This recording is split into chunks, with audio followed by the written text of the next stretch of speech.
The payment card industry data security standards, or PCI DSS, was put into place to protect credit card data.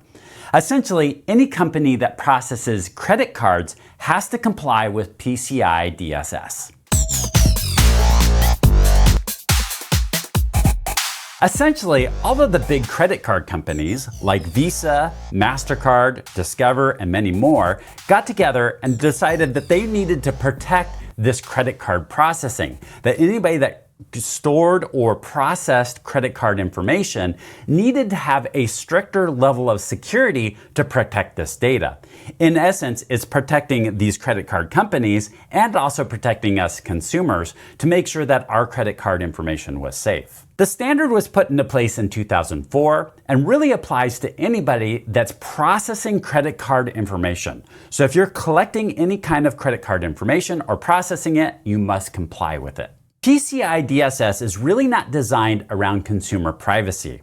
A lot of laws and regulations are designed to protect the consumer and the privacy of that data that's being collected on that consumer. PCI DSS is much different. PCI DSS is designed to protect the credit card information. And in its nature, it's much more technical in detail. Where a lot of our privacy laws is designed around general guidelines of what you need to implement to make sure that your network is secure and that data is secure.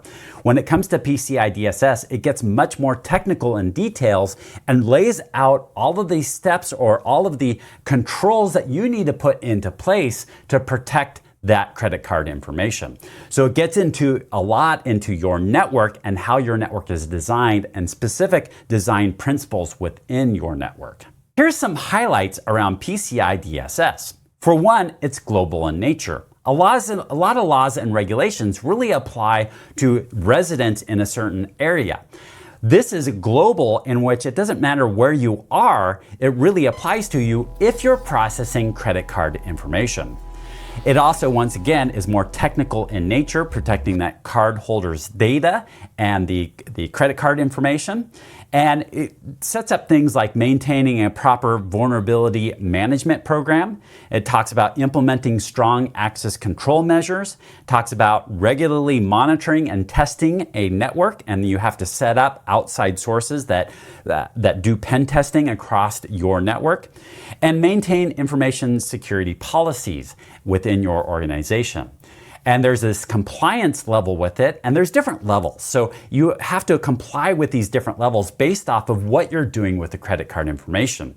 If you're just collecting it, processing it, and it's not at a high volume, then you fall under the basic level, and there might be just some self-evaluations that you go through to comply with PCI DSS. Much bigger companies, though, that are doing things on a much more global level and also saving this information long term, has to comply with a much stricter level of PCI DSS. And some of that may include having a third party come and do an evaluation on your company to make sure that you are complying with the different controls involved and the different standards with PCI DSS.